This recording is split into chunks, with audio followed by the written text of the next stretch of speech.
यो चाहिँ बफको मासु है साथीहरू। मैले चाहिँ आज बफको मासु पकाउँदै छु है। मैले यो बफको मासु चाहिँ कुकरमा पकाउन लागेको छु। मैले कुकर पनि बसालिसकेँ। कुकर तातेपछि मैले तेल पनि हालेँ। तेल हालेपछि तेल पनि तात्यो। त्यसपछि मैले मेथी फुराएर मेथी यत्तिको कालो बनाएँ। अब यत्तिको कालो भएपछि मैले प्याजहरू हाल्छु।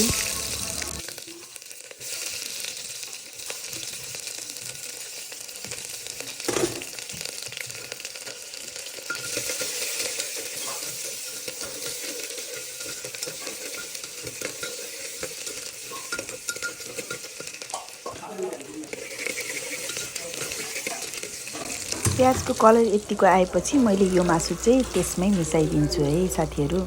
हेर्नुहोस् है, मैले चाहिँ अब यो मासुलाई मैले त्यो कुकरमा राखिदिएँ।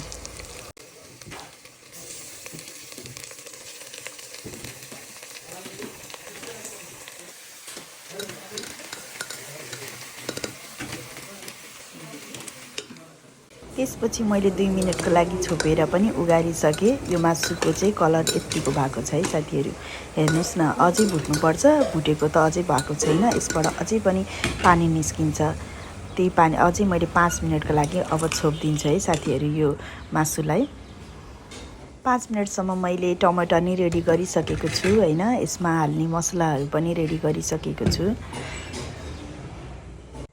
मैले चाहिँ 5 मिनेट छोपेर उगारेँ। यत्तिको भएको छ मासु हैन। यसमा हेर्नु न पानी कति निस्केको छ। हामीलाई भिडियो बनाउन नि कति गाह्रो हुने के। एकजना भएपछि एउटा हातले मोबाइल समात, अर्को हातले चलाऊ। कति अप्ठ्यारो फिल भएको छ कि मलाई नै हैन। के गर्ने, भिडियो बनाउन मन लाग्छ।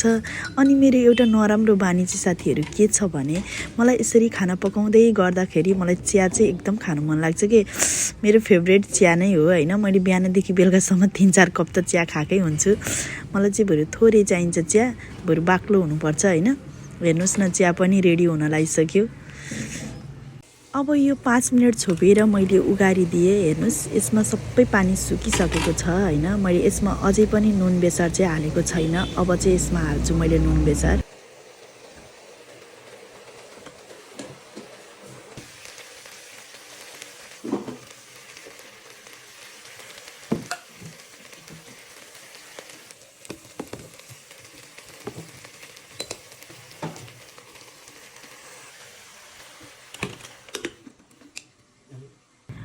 यो मासु रेडी भइसक्यो साथीहरू। हेर्नु न कति राम्रो देखेको छ। हुन त आफ्नो स्टाइल हुन्छ खाना पकाउने हैन। मेरो स्टाइल हजुरहरूलाई कस्तो लाग्छ भनिदिनु होला। मेरो चाहिँ यसरी नै पकाउँछु मैले बफको मासु चाहिँ। कुकरमा सिटी लाएर मैले धनिया चाहिँ अनि लास्टमा हालिदिन्छु। मलाई धनिया चाहिँ अलि धेरै हाल्नेको मनपर्छ कि, स्मेल यस्तो मिठो लाग्छ नि त। वाउ, रेडी भइसक्यो साथीहरू। हेर्नुहोस् न कस्तो राम्रो देखेको छ। By, thank you.